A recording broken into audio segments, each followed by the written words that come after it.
શ્રીમદ્ભાગવતમ સ્કંદ 3 અધ્યાય 21 મધુકદમ સંવાદ શ્લોક संख्या 33। श्लोक अर्थ अनुवाद भावार्थ श्रीमद एशी भक्ति वेदांत स्वामी प्रभुपाद के द्वारा। मैत्रेय उवाच एवं तमनुभाष्यात् भगवान् प्रत्यगक्षजः उगाम बिंदु सरस सरस्वत्या परिश्रितात्। मैत्रेय उवाच महर्षि मैत्रेय बोलिया एवं ए प्रमाणे तम तेने आनुभाष्य कहीने अथ पची भगवान भगवान प्रत्यक्ष अक्ष इंद्रियों वडे जे जोई शकाय छे जगाम जता रह्या बिंदु सरोवरेथी सरस्वत्या सरस्वती नदी वडे परिश्रितात घेरायेला। अनुवाद।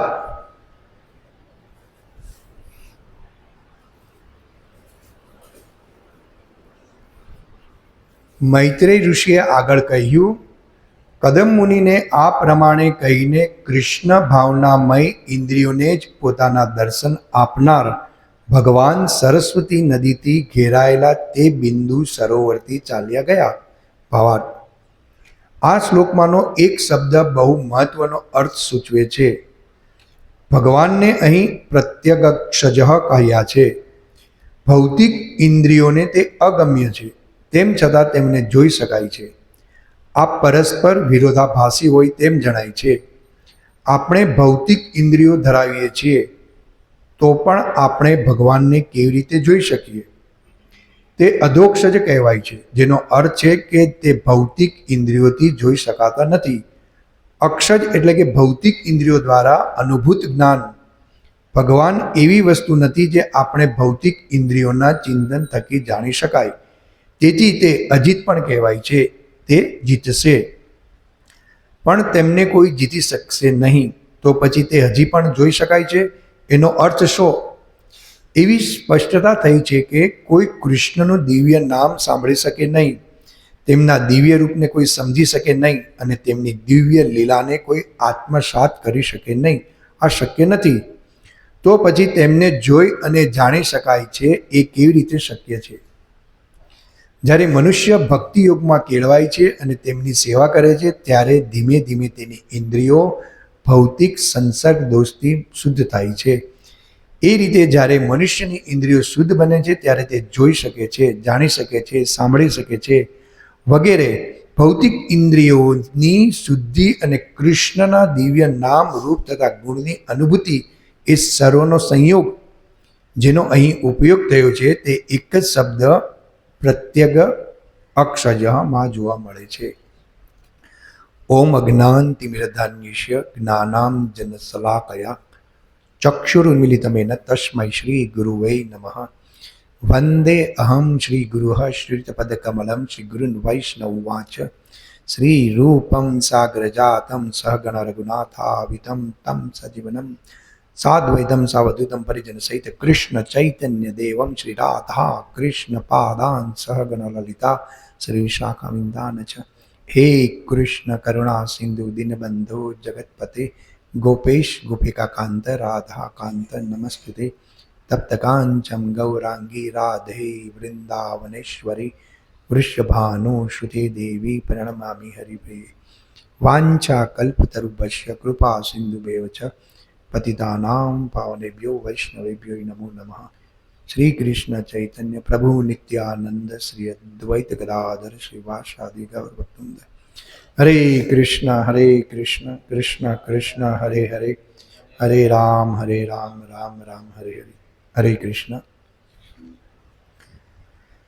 तो श्रीमद् भागवतम मनु महाराज ने कदम मुनिनो संवाद है। गया श्लोक में आपणे जोयुं भगवान कहे हे महर्षि तमारी पत्नी देवहूति में तमारी 9 पुत्रियों सहित हूँ मारी अंश कला द्वारा आविर्भाव पामीश અને હું તેને પરમ સિદ્ધાંત અથવા તત્વનું નિરૂપણ કરતી તત્વજ્ઞાન પદ્ધતિનો બોધ આપીશ. એટલે ભગવાન દેહુતી માતાના કોકે જન્મ લેશે, પણ આપણા જેવો ભગવાનનો જન્મ નથી હોતો. ભગવાન ભગવદ્ ગીતામાં કહે છે, જન્મ કર્મ ચમે એવમ દિવ્યમ. મારા જન્મને કર્મ દિવ્ય હોય છે. અને ભગવાન 3 ગુણથી પ્રભાવિત નથી થતા, અને જીવ છે તે 3 ગુણથી પ્રભાવિત થાય છે. તો આ જીવ અને ભગવાનમાં અંતર છે. એટલે ભગવાન સ્વયં પ્રગટ થાય છે પોતાની ઈચ્છા દ્વારા કે એને ક્યાં પ્રગટ થવું, હા કઈ રીતે. જ્યારે જીવ પોતાના કર્મ અનુસાર ભવબંધનમાં ફસાઈને શું કરે છે, માના ગર્ભમાં જાય છે. તો આ ભગવાન આવી રીતે જન્મ નથી લેતા.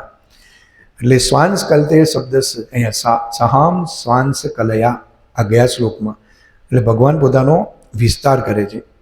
શ્વાંસ વિસ્તાર, કલા અંશ, વામન, ગોવિંદ, નારાયણ, પ્રદ્યુમન, વાસુદેવ. એટલે સાંખ્ય દર્શન જે કપિલદેવ જે ભગવાનનો અવતાર છે તેમણે આ સાંખ્ય દર્શન કરાવ્યું હતું. અને બીજા એક સાંખ્ય દર્શન છે જે કહેવાય છે અનિશ્વરવાદી, અને જે કપિલદેવે કીધું તે ઈશ્વરયુક્ત તત્વજ્ઞાન આપ્યું. આ પાછલા શ્લોકમાં આપણે જોયું. આ મૈત્રેય મુનિને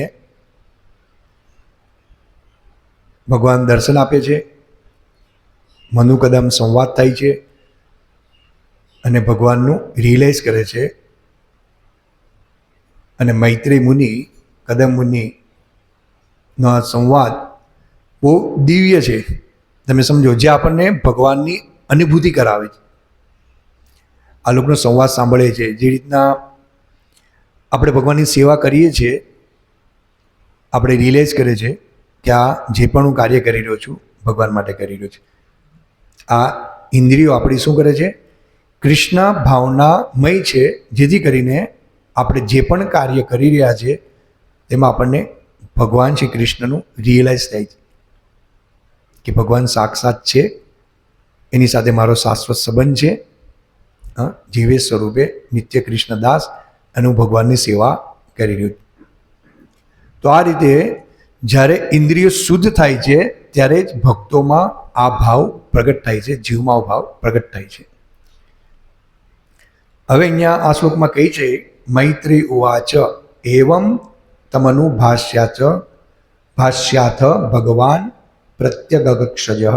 મૈત્રી ઉવાચ, મૈત્રીજી બોલ્યા, એવમ એ પ્રમાણે,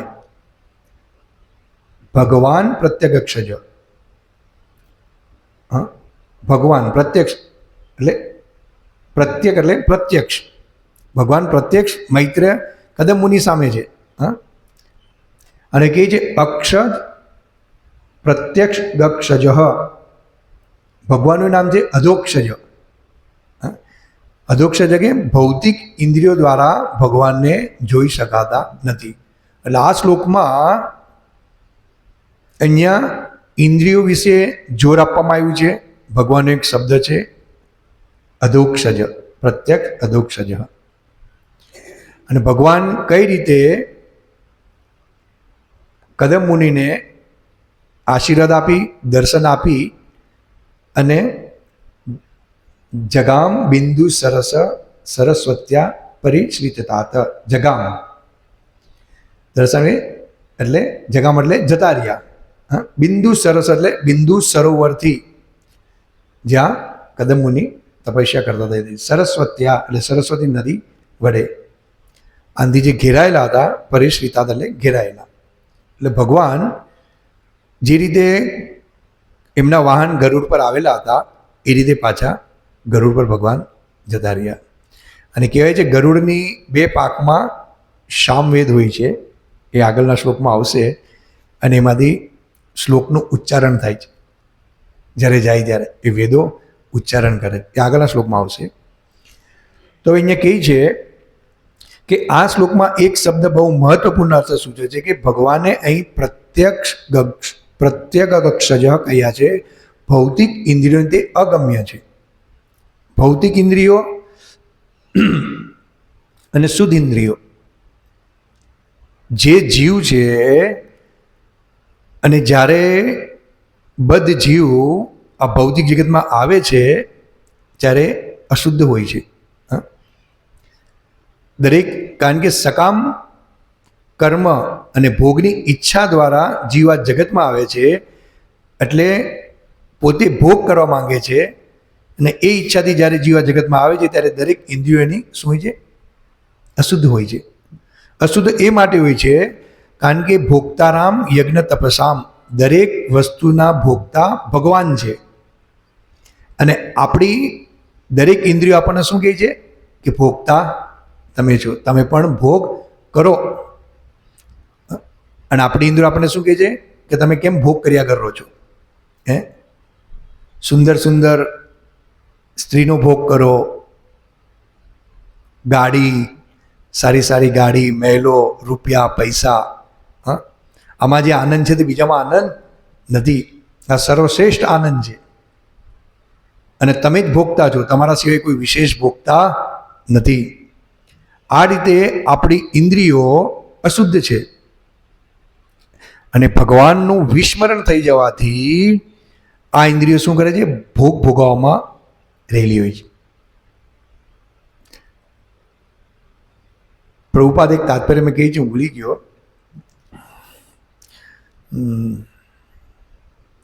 આગળના શ્લોકમાં કરે જવા દો. એટલે કહેવાનો મિનિંગ છે કે હવે અહીંયા પ્રભુપાદ એમ કહે છે કે ભૌતિક ઇન્દ્રિયો તેને અગમ્ય છે. ભગવાનને ભૌતિક ઇન્દ્રિયો અગમ્ય છે, કારણ કે ભૌતિક ઇન્દ્રિયો દ્વારા ભગવાન આપણે દર્શન કરી શકતા નથી. હવે જીવ આ જગતમાં આવ્યો, એની ઇન્દ્રિયો અશુદ્ધ છે, અને એ અશુદ્ધ ઇન્દ્રિયો દ્વારા એ ભગવાનના દર્શન કરવા માંગે છે, સાક્ષાત્કાર કરવા માંગે છે, ભગવાન કોણ છે તે જાણવા માંગે છે. અને ભગવાન કોણ છે તો જાણતા જ નથી. અશુદ્ધ ઇન્દ્રિયના કારણે તો એમ જ કહે કે માયાવાદ જે રીતના કહે છે, તમે બી ભગવાન, અમે બી ભગવાન, ભગવાન જેવું કંઈક છે નહીં, છેલ્લે ભગવાનમાં જ બધું થઈ જવાનું છે. અને એ લોકો એમ સમજે છે કે ભગવાન પણ પ્રકૃતિના 3 ગુણથી પ્રભાવિત થાય છે. તો આ બધી છે અશુદ્ધ ઇન્દ્રિયોનો પ્રભાવ. અને આ અશુદ્ધ ઇન્દ્રિયોના પ્રભાવ દ્વારા જીવ શું કરે છે? પોતાના મનથી કાલ્પનિક રીતે બધા વિચાર કરે છે. એટલે ભૌતિક ઇન્દ્રિયો તે અગમ્ય છે, તેમ છતાં તેમને જોઈ શકાય છે. ભૌતિક ઇન્દ્રિયો હોવા છતાં પણ ભગવાનને જોઈ શકાય. આ પરસ્પર વિરોધાભાસી હોય તેમ જણાય. એક બાજુ કહે કે ભૌતિક ઇન્દ્રિયો તે અગમ્ય છે, અને બીજી બાજુ છે કે ભૌતિક ઇન્દ્રિયો વડે પણ આપણે છતાં ભગવાનને જોઈ શકીએ છીએ. આપણે ભૌતિક ઇન્દ્રિયો ધરાવીએ છીએ તો પણ આપણે ભગવાનને કેવી રીતે જોઈ શકીએ? આ એક પ્રશ્ન થાય. તે અધોક્ષજ કહેવાય છે. ભગવાન શું છે? અધોક્ષજ, ભૌતિક ઇન્દ્રિયોથી પર. જેનો અર્થ છે કે તે ભૌતિક ઇન્દ્રિયોથી જોઈ શકાતા નથી. અક્ષજ એટલે કે ભૌતિક ઇન્દ્રિયો દ્વારા અનુભૂત જ્ઞાન. અક્ષજ એટલે કે ભૌતિક ઇન્દ્રિયો દ્વારા અનુભૂતિ જ્ઞાન. હવે ભૌતિક ઇન્દ્રિયો છે એ ભૌતિક ઇન્દ્રિયો દ્વારા અનુભૂત જ્ઞાન એટલે કે જે પરંપરા દ્વારા જે જ્ઞાન આવેલું છે, અનુભૂત જ્ઞાન, જે આચાર્ય પરંપરા દ્વારા, જે વ્યાસદેવ, 4 સંપ્રદાયમાં જે જ્ઞાન આવ્યું, વ્યાસદેવ છે તેની દરેક ઇન્દ્રિયો શુદ્ધ છે. કદમ મુનિની દરેક ઇન્દ્રિયો શુદ્ધ છે, મહાન આત્મા છે. અને એ ઇન્દ્રિયને શુદ્ધ કઈ રીતે કરી અને કઈ રીતે ભગવાનના દર્શન કરવા અને કઈ રીતે ભગવાનનું આપણે રિયલાઇઝ કરી શકીએ કે આપણે જે પણ કંઈ શ્વાસ લઈએ છીએ, આપણે જે પણ કંઈ હલનચલન કરીએ છીએ, રાતના સૂઈએ છીએ, સવારના ઊભા થઈએ છીએ, કામે જઈએ છીએ, ભગવાનના દર્શન કરીએ છીએ, જે પણ કંઈ પ્રવૃત્તિ કરીએ છીએ તે જીવ વ્યક્તિગત કરી શકતો નથી. જે આપણી આ ઇન્દ્રિયો છે તેની પાછળ પણ ભગવાનની શક્તિઓ રહેલી છે, દેવતા મારફત. દરેક ઇન્દ્રિયોના દેવતા છે. અને જો આ શરીરમાંથી જીવ એટલે આત્મા નીકળી જાય છે તો દરેક ઇન્દ્રિયો કામ કરતી બંધ થઈ જાય. એટલે મમે વાંસ જીવ કે જીવભૂત સનાતન, જીવભૂત સનાતન. હા, એટલે આ જે જીવ છે તે સનાતન છે. હા, આત્માનું કદી મૃત્યુ થતું નથી. હા, મૃત્યુ એટલે કે એક એવો સમય કે જે વર્તમાન શરીરમાં આપણે છીએ, એ વર્તમાન શરીરમાંથી આપણે જ્યારે બીજું શરીર ધારણ કરીએ છીએ, જ્યારે આત્મા બીજું શરીર ધારણ કરીએ છીએ, એ વચ્ચેનો જે સમય છે તે મૃત્યુ, પરિવર્તન. હા, એટલે કે દેહાંતર, એક દેહ છોડીને બીજા દેહમાં દેહાંતર કરવું એને કહેવાય છે મૃત્યુ. આ છે તે ભક્ત જાણે છે. હા, અને એ દેહાંતર વારા ઘડીએ જીવ કર્યા કરે છે એની અશુદ્ધ ઇન્દ્રિયોને કારણે, માયાને કારણે. માયા પ્રભાવ નાખે છે કે તમે જ ભોગતા છો, અને આને લીધે જીવ શું કરે છે? તથા દેહાંતર પ્રાપ્તિ ધીરસ્તસ્ય મુહ્યંતી. એટલે જે ધીર પુરુષ છે, જે ભક્ત છે, તે આનાથી વિચલિત થતો નથી. એ જાણે છે કે આ મને હવે જે જીવન મળ્યું છે અને એમાં જે મને આ જ્ઞાન મળેલું છે, આ જ્ઞાન કોઈ સાધારણ નથી. એટલે જ આ જ્ઞાનને દિવ્ય જ્ઞાન કહેવાય છે. શ્રીમદ ભાગવતમ, ભગવદ્ ગીતા યથારૂપ, ચૈતન્ય ચરિતામૃત, ભક્તિ રસામ સિંધુ, આ જે પણ શાસ્ત્રો છે, વેદાંત સૂત્રો, એ ભગવાનને જાણવા માંડે છે કે જીવ શું છે અને ભગવાન શું છે, અને ઇન્દ્રિયનો ઉપયોગ શેમાં કરવો જોઈએ એ ભક્ત જાણે. અને જો ઇન્દ્રિયનો ઉપયોગ આપણે ભૌતિક ભોગ ભોગવવા માટે કરીએ છીએ, ત્યારે આ દેહાંતર જે આપણે કરી રહ્યા છીએ તે સ્ટોપ થતું નથી. હા, એ ફર્યા કરે છે જન્મ, મૃત્યુ, જરા અને વ્યાધિમાં. મન પણ એક ઇન્દ્રિય છે, એટલે મન આપણને આ ફેરવે છે. અને જ્યારે જીવ જાણી જાય છે, હા, સમજી જાય છે ભગવાનની વાણી, હા, ભગવાનનું ગીત, આધ્યાત્મિક જગતમાં ભગવાન જે કહે છે, આપણે જેમ વાતો નથી કરતા, ત્યાં ગીતના રૂપમાં બધું પ્રસ્તુત થાય છે. એટલે ભગવદ્ ગીતા એક ગીત છે, ભાગવતમ એક ગીત છે, જે ભગવદ્ ગીતા છે તે ભગવાન દ્વારા કહેવામાં આવેલી છે એમ. એટલે આધ્યાત્મિક જગત જે છે ત્યાં માયાનો પ્રભાવ નથી. ત્યાં આધ્યાત્મિક જગતમાં જીવ ત્યારે જ પ્રસ્થાન કરી શકે છે જ્યારે એની ઇન્દ્રિયો શુદ્ધ થાય. અને એ શુદ્ધ ઇન્દ્રિયો દ્વારા એ આધ્યાત્મિક જગતમાં ભગવાનની સેવા કરી શકે છે. એ જ રીતે પરમ વ્યોમ, એટલે કે જે ભગવાનના ધામમાંથી જે અહીંયા ભગવાનના પાર્ષદ સેવકો જો અહીંયા આવે છે, તે ભગવાનની આજ્ઞાથી આ સૃષ્ટિમાં એ માટે આવે છે કે ભગવાનના કહેવા પ્રમાણે એ સેવા કરી શકે. એટલે કદમ મુનિ છે, વ્યાસદેવ છે, કપિલ દેવ છે, પછી આપણે પૃથુ મહારાજ છે. તમે સમજો, પૃથુ મહારાજ એટલે કપિલદેવ ભગવાનના અવતાર છે, વ્યાસદેવ પણ ભગવાનના અવતાર છે, પણ આચાર્ય આ જે બધા આવે છે તે ભગવાનની સેવા કરવા માટે આ ભૌતિક જગતમાં આવે. અને આપણને એમ લાગે છે જે ભક્ત છે તે જાણે છે, પણ જે ભક્તિમાં નથી તે એમ જ સમજે છે કે આ પુણ્યશાળી વ્યક્તિ છે, પણ વાસ્તવિક એ શું હોય છે? આત્મ લેવલ પર હોય છે. હા, શીલ પ્રભુપાદને આપણે જોઈ લો. પ્રભુપાદ આપણને લાગે બધા એમ સમજે કે સામાન્ય મનુષ્ય છે. ઇસ્કોનના ભક્ત માને કે પ્રભુપાદ સામાન્ય વ્યક્તિ નથી. એ ભગવાનની ઈચ્છાથી આ ભૌતિક જગતમાં આવે છે બધા જીવનું કલ્યાણ કરવા માટે. એટલે એ લોકો જે આચાર્ય છે, પુણ્યશાળી વ્યક્તિ, તે ભગવાનના દરેક જગ્યાએ દર્શન કરી શકે છે. એકવાર પ્રભુપાદ, શીલ પ્રભુપાદને કોઈ પ્રશ્ન કર્યો હશે કે પ્રભુપાદ એમ કે બ્રહ્માજી, શિવજી ઇત્યાદિ પણ છે, તો એ લોકોની બી પૂજા ઇત્યાદિ કરવી જોઈએ એમ, એ લોકોને પ્રણામ. એટલે પ્રભુપાદ, એટલે ત્યારે એવું હતું કંઈ મને બહુ યાદ નથી. એટલે ઇસ્કોનના ભક્ત દરેક દેવતાને સન્માન આપે છે, પણ પ્રભુપાદ કહે છે કે મંગળા આરતી કરે છે તો શિવજી, બ્રહ્માજી ઇત્યાદિ બધા આવીને ઊભા રહી છે. તમે નથી જોઈ શકતા, પણ હું જોઉં છું કે બ્રહ્માજી, શિવજી પણ આવીને ઊભા રહી મંગળા આરતીમાં. એટલે આ વાત પરથી આપણે જાણી શકીએ છીએ કે શીલ પ્રભુપાદ કોઈ સામાન્ય વ્યક્તિ નથી, કદમ મુનિ કોઈ સામાન્ય વ્યક્તિ નથી. એ લોકોની જે ઇન્દ્રિયો છે તે એટલી આધ્યાત્મિક ને દિવ્ય છે કે દરેક જગ્યાએ એ ઇન્દ્રિયો દ્વારા એ ભગવાનના દર્શન કરી શકે છે, દેવતાના દર્શન કરી શકે, જે આપણે નથી કરી શકતા. કારણ કે આપણી ઇન્દ્રિયો આપણે શુદ્ધ કરવાનો પ્રયાસ કરી રહ્યા. એટલે ભૌતિક ઇન્દ્રિયો ધરાવે છે તો પણ આપણે ભગવાનને કઈ રીતે જોઈ શકીએ. હવે આગળ કહે છે કે ભગવાન એવું વસ્તુ નથી જે આપણે ભૌતિક ઇન્દ્રિયોના ચિંતન થકી જાણી શકાય, તેથી તે અજીત પણ કહેવાય છે. તે જીતશે પણ તેમની કોઈ જીતી શકશે નહીં. ભગવાનને કોઈ જીતી નહીં શકે, ખાલી ભક્ત જીતી શકે છે.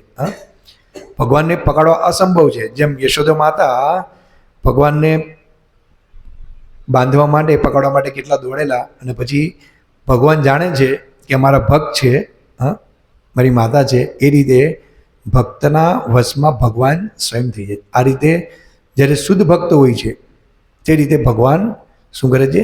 જીતાઈ જાય છે ભક્ત દ્વારા, બીજા દ્વારા નહીં. તેમની દિવ્ય લીલા કોઈ આત્મસાત કરી શકે નહીં, આ શક્ય નથી. તો પછી તેમને જોઈ અને જાણી શકાય છે એ કેવી રીતે શક્ય છે? જ્યારે મનુષ્ય ભક્તિયોગમાં કેળવાય છે અને તેમની સેવા કરે છે ત્યારે ધીમે ધીમે તેની ઇન્દ્રિયો ભૌતિક સંસાર દોષથી શુદ્ધ થાય છે. એટલે જ્યારે જીવ ભગવાનની સેવામાં જોડાય છે અનાયાસ, માને કે આપણે ઇસ્કોનમાં નહીં હતા, ભક્તિમાં નહીં હતા, અને આપણે ભગવાનને મંદિરે દર્શન કરવા જાય છે, આ ઇસ્કોનના ભક્ત ગ્રંથોનું વિતરણ કરે છે ત્યારે, અને ભક્તોના દર્શન પણ બહુ સામાન્ય નથી હોતા. દર્શને પવિત્ર કરો આમી બળો દુઃખી. એટલે વૈષ્ણવના દર્શન માત્રથી પાપ બળી જાય છે. જો કેટલો મોટો આધ્યાત્મિક ફાયદો છે. જીવ ભક્તિમાં આવવાના ભગવાને કેટલા સરળ રસ્તા મૂકી દીધા કે શુદ્ધ ભક્ત છે તેના દર્શન કરવાથી સામેવાળાના પાપ નષ્ટ થઈ જાય છે. એટલે એની ઇન્દ્રિયો થોડીક શુદ્ધ થાય છે અને કહે છે કે આ ભગવદ્ ગીતા લઈ લે, અને ભગવદ્ ગીતા લઈને ભગવાનનું એ અધ્યયન કરે છે, અધ્યાયોનું, શ્લોકનું, અને એ દ્વારા એની ઇન્દ્રિયો શુદ્ધ થાય છે. અને એ દ્વારા એ ધીરે ધીરે મંદિરે જાય છે, ભક્તોનો સંગ કરે છે, સત્સંગ કેન્દ્રમાં જાય છે, ભગવાનને લગાવેલો ભોગ આરોગ્ય છે, અને એ દ્વારા એની ઇન્દ્રિયો શુદ્ધ થવાની શરૂઆત થઈ જાય છે. અને એ રીતે જીવ શું કરે છે? કૃષ્ણ તરફ આકર્ષિત થાય છે. અને પછી જીવ જાણે છે કે કૃષ્ણસ્તુ ભગવાન સ્વયં, અને માયાના પ્રભાવમાં પણ હોય છે. તો આ રીતે જે પણ ગ્રંથો દ્વારા, ભગવદ્ ગીતાના અધ્યયન દ્વારા જીવ એની ઇન્દ્રિયો શુદ્ધ કરે છે તે અવશ્ય ભક્ત બને છે. આજની, કાલેની, પરમ દિવસે, વર્ષની, 2 વર્ષ પછી આવતા જન્મે પણ એ બનશે ખરો. આજે દિવ્ય ગ્રંથોનો મહત્વ, ભક્તોનું, જે ભક્તો ભગવાનને શરણ લીધેલી છે, એ શરણના પણ એ ભક્તોની એ સેવા કરે છે, એના દર્શન કરે છે, તો પણ જીવ શું થઈ જાય? પવિત્ર થઈ જાય. અને આ જ ઇન્દ્રિયો દ્વારા આપણે પ્રયાસ કરવો જોઈએ કે વધારે ઇન્દ્રિયો હું ભગવાનની સેવામાં કઈ રીતે લગાડું. કારણ કે જે આપણે આત્મસાત્કાર નથી, આપણે હજી પણ માયામાં છે. શુદ્ધ ભક્તોની વાત અલગ છે.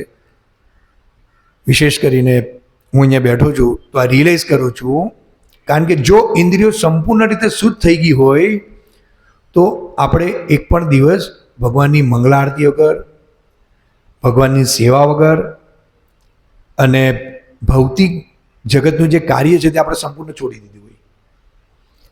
જે રીતના નંદગ્રામ આપણે જોઈએ છે, કુરુંગ્રામ જોઈએ છે, બધા જે મોટા મોટા બિઝનેસમેનો હતા, મોટા મોટા પગારદારો હતા, એ બધા છોડીને પોતાનું સંપૂર્ણ જીવન ભક્તિમાં આપી દીધું. એટલે આપણને કશે પણ માયા એટેક કરી રહી છે. એટલે આપણને પણ હજી થોડીક વિષય વાસના છે કે તેણે હું પરિવારનો ભોગ કરું, એસી રૂમમાં રહું, શરીરને પણ સારી રાખું, થોડીક ભૌતિક ભોગ કરું અને ભક્તિ પણ કરું. હજી પણ આપણી ઇન્દ્રિયો શું છે? સંપૂર્ણ રીતે શુદ્ધ નથી થઈ. એટલે ભક્તોના સંગમાં રહીને વધારે સમય આપીને ઉત્સાહથી આપણે ભગવાનની સેવા કરીશું, ભગવાનના જપ કરીશું, ઉત્સાહથી અધ્યયન કરીશું, અને એક શેડ્યુલ બનાવીશું કે સંપૂર્ણ સમય હું ભગવાન માટે આપું. અને જે પણ કંઈ હું અધ્યયન કરી રહ્યો છું, અહીંયા જે મનુ અને કદમનો સંવાદ છે, એ મનુ મહારાજને કદમ મુનિનો સંવાદ છે, એ બંને સંવાદ કરી રહ્યા છે, અને હું અહીંયા સાક્ષાત એની સમક્ષ બેસી રહ્યો છું અને એનો સંવાદ સાંભળી રહ્યો.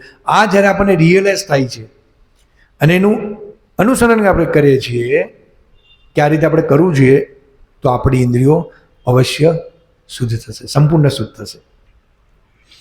એટલે અહીંયા લખે કે જ્યારે મનુષ્ય ભક્તિ યોગમાં કેળવાય છે અને તેમની સેવા કરે છે, ત્યારે ધીમે ધીમે તેની ઇન્દ્રિયો ભૌતિક સંસર્ગ દોષથી શુદ્ધ થાય છે. એ રીતે જ્યારે મનુષ્યની ઇન્દ્રિયો શુદ્ધ બને છે ત્યારે તે જોઈ શકે છે. એટલે અહીંયા પ્રશ્નનો જવાબ આપે છે કે આ પરસ્પર વિરોધાભાસી હોય તેમ જણાય છે કે ભૌતિક ઇન્દ્રિયો દ્વારા દર્શન નથી થઈ શકતા અને થઈ જ પણ શકે છે. તો આ રીતે આપણી જ્યારે ઇન્દ્રિયો શુદ્ધ થાય છે ત્યારે આપણે ભગવાનનું રિયલાઇઝ કરી શકીએ છીએ. હા, ભૌતિક ઇન્દ્રિયની શુદ્ધિ અને કૃષ્ણના દિવ્ય નામ રૂપ તથા ગુણની અનુભૂતિ સર્વનો સંયોગ જેનો અહીં ઉપયોગ થયો છે તે એક શબ્દ છે પ્રત્યક્ષ અક્ષજ જોવામાં મળે છે. ભગવાન પ્રત્યક્ષ અક્ષજ. તો આ છે આજનો શ્લોક. અને આ રીતે મૈત્રી ઋષિ કદમ મુનિને આ પ્રમાણે કહે છે કે કૃષ્ણ ભાવનામય ઇન્દ્રિયોને જે પોતાના દર્શન આપનાર ભગવાન સરસ્વતી નદીથી ઘેરાયેલા તે બિંદુ સરોવરથી ચાલ્યા ગયા. તો આ રીતે આપણે ઇન્દ્રિયો શુદ્ધ કરવી જોઈએ, રિયલાઇઝ કરવું જોઈએ. અને મનને જેમ એક કાચબો છે, જ્યારે એના પર સંકટ આવે તો બધા અંગ એના ખેંચી લે છે, એમ આપણી દરેક ઇન્દ્રિયો આપણને વિષય ભોગવા માટે કરે છે, એટલે ત્યાંથી આ કાચમાની જેમ ખેંચી લેવી જોઈએ અને ભગવાનની સેવામાં લગાવવી જોઈએ. આ રીતે આપણે ભગવાનની સેવામાં લાગીને આપણી દરેક ઇન્દ્રિયોને શુદ્ધ કર્યા જ કરવી પડશે. કારણ કે આપણને પાછા બહાર નીકળીએ છીએ, આ ભૌતિક જગતમાં જઈએ છીએ, નોકરી, કામ ધંધે ઇત્યાદિ જે પણ સમાજમાં મળીએ છીએ, ત્યારે ઇન્દ્રિયો આપણી અશુદ્ધ થવાના પૂરેપૂરા ચાન્સીસ છે, અને થાય પણ છે, આપણે જોઈએ છીએ. અને એને શુદ્ધ કરવાનો એક જ આપણી પાસે રસ્તો છે, અસત્સંગ ત્યાગ.